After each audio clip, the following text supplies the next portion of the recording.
Hello everyone, my name's Ian Steppler. I'm the beekeeper for Steppler Honey.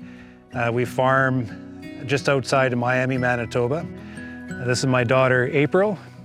She is on the crew this year. She's going to help with honey extraction this year. I've been working for my dad this is my 3rd year.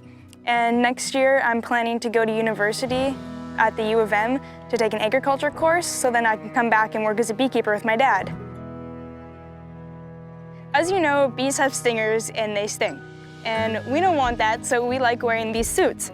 They're airy so you don't get hot, and they're complete coverage. Like mine goes all the way to my ankles, so they can't crawl at my ankles. My dad, he's been a beekeeper for a while, so he goes no gloves sometimes. So we have gloves to protect our hands.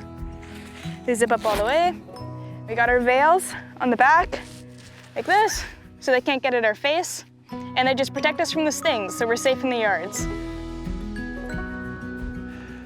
Suited up, ready to go. Yep, let's go learn about some bees.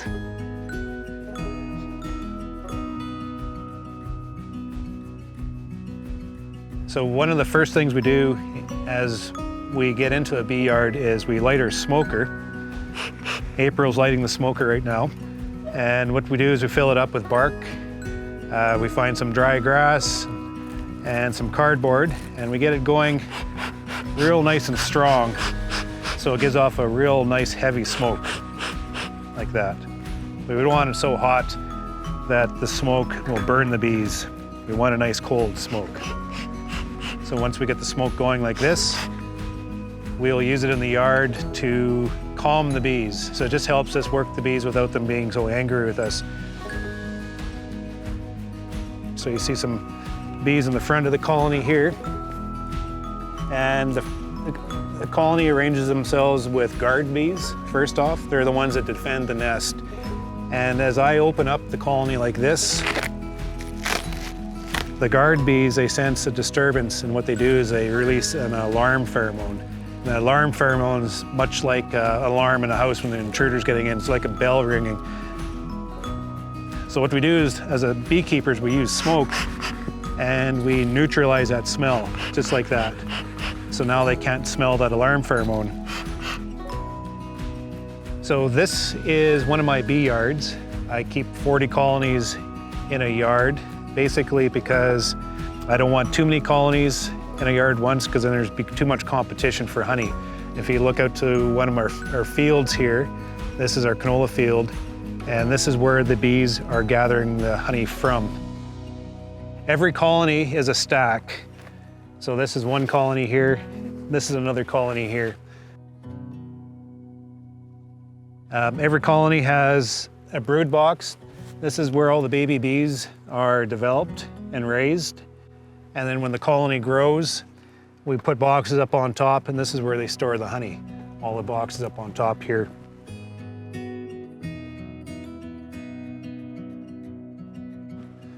So this stack of boxes, this is probably 300 pounds of honey in here right now. This is full of honey and it's full of bees. We're gonna dig down into the brood nest. So a brood nest consists of a bunch of frames. I'll pull one out for you. And on these frames, the brood nest is where they raise their brood. The young bees is what it is. And that's why we isolate the brood from the honey boxes, because we want to keep the brood nest, the baby bees, the development down in the bottom box, and then leave the top boxes for honey. So in this colony, the way they arrange their nest is they arrange their nest with honey on the outside and then the baby bees on the inside. So as you can see here, they're starting to fill this nest with honey, some pollen. We have a lot of nice canola pollen in here right now. And then we get into the brood nest. And here's a frame of capped brood. So this is the baby bees. So every colony consists of one queen, a whole bunch of workers, and some drones. And as you can see here, this is mostly workers. These are all females. The females do all the work in the colony. They're the ones that feed the queen. They're the ones that feed the brood. They're the ones that house clean. They're the ones that go out and collect the nectar.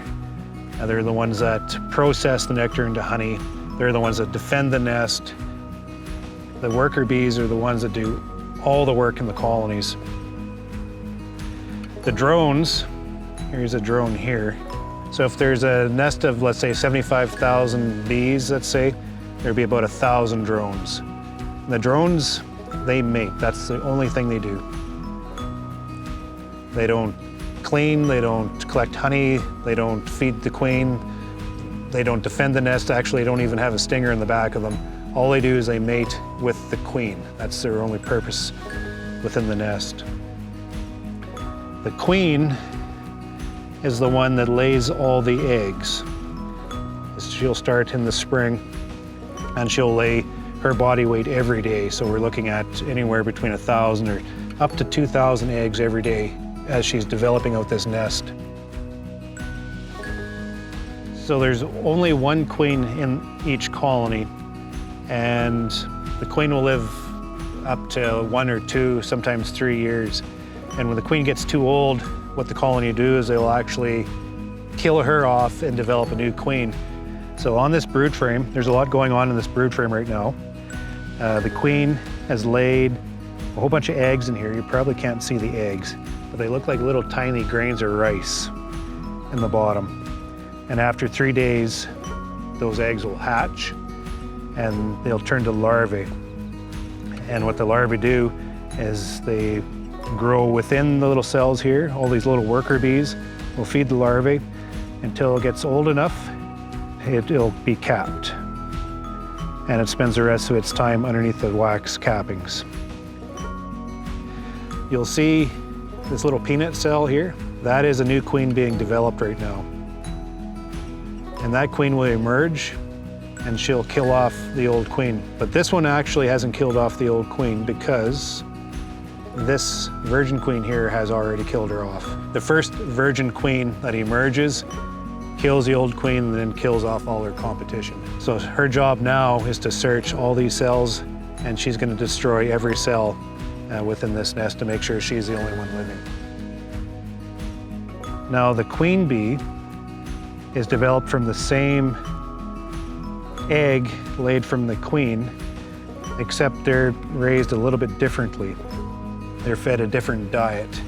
There's the immature queen here, and she's fed a very rich royal jelly diet. And this is what develops out her sex organs. It allows her to lay eggs. So royal jelly is basically the food that the bees feed, the nurse feed the brood. So every one of these little bees that are being developed is fed royal jelly.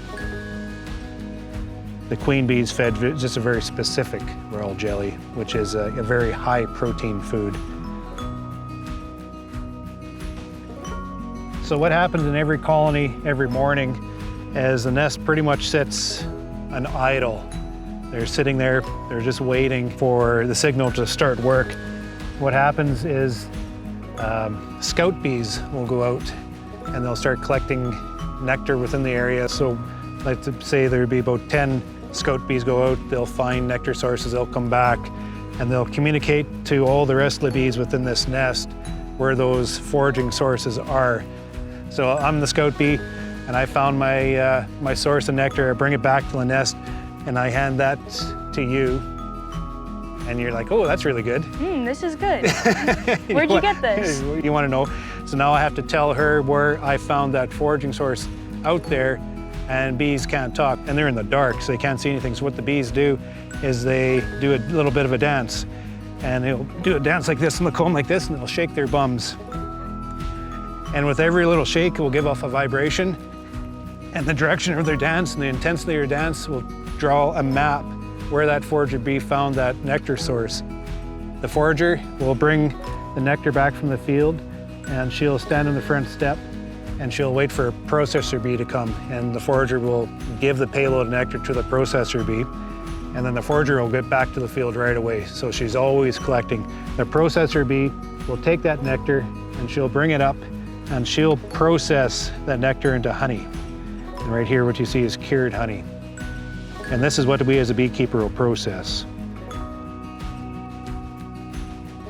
As we're ready to harvest, so we don't have to lift these boxes, we use this easy loader boom. So what it does is it allows us to lift up all these honey boxes, and then we can take these honey boxes full of honey and load it onto the truck. Once we've collected the honey from the yards, we bring them back to the honey house to process the honey from the boxes. We call this the hot room. We keep it warm at 33 degrees. We want it warm so the honey flows out easier. Now that the boxes have sat for a number of days to clear the rest of the bees and to warm up, we bring the boxes of honey into the honey production facility here to extract the honey. Sometimes these boxes can still have a few bees in them, so we'll take this and just spray along the frames like that to get any straggler bees out, and then they fall into here, which are then placed back outside into the hives so that they can get back to work. Now that the boxes are staged on the conveyor, we need to take these frames out and we're going to push them into the extractor. One tool we use to do that, so we don't have to physically pull every frame out of every box, we use this frame pusher. So basically what it does, if you step on a pedal, it lifts all the frames up out of the box, ready for the extractor. To access the honey, we need to remove this capping. So we send them through this belt here. There's a blade going back and forth really fast that will cut off all the cappings, so then the honey's free, but then it doesn't get all of it, so we'll take this scratcher here and we'll just open them up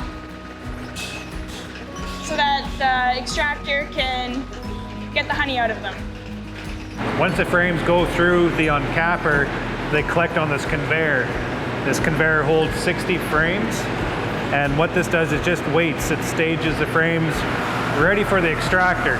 So we're just about to open up the extractor. We'll show you us loading and unloading the extractor to spin out this honey. Now that the conveyor is full and the extractor is spun out, we're ready to load the extractor again. So April's going to show you the process. Right now I just braked it and stopped it, so that stops it from spinning. Now these are all empty frames. They just emptied down here, and we're going to hook it on right here. These are all frames full of honey. We're going to crank it in. Now the extractor is full of 60 full honey frames. And we're going to spin it, turn it on, and close. Now as the frames spin, it pulls the honey out of the frames and it throws the honey against the wall of the extractor, and then down to the bottom, then back to the front. It augers the honey back to the front into this sump. So as the honey makes its way back to the sump, it fills up with honey, and as all these wax cappings that we take off with the knife drop down, now we want to separate the honey and the wax. So after this tank here fills, there's a pump right here that signals an overflow. You turn it on. This whole pump turns on, and the honey gets flowed through here, gets sucked up through this tube and over there. This whole section here is a heating system, so it heats the honey. Once the honey is warmed, it flows down into our centrifuge, and this is where we separate out the honey and the wax. So the honey and wax flows into the top, and it flows into a spinning drum. And in that spinning drum, it floats out the wax. And as that wax floats, there's a little knife that shaves dry wax cappings, and then the honey flows out against this wall down into my sump as pure honey. It is then pumped up into our bottling tank, and this is where we then fill the barrels of honey. And now for the fun part is when we pour the honey into the drum. We get these big drums from Bee Made, fill them up with the switch, and fill them up. Liquid gold.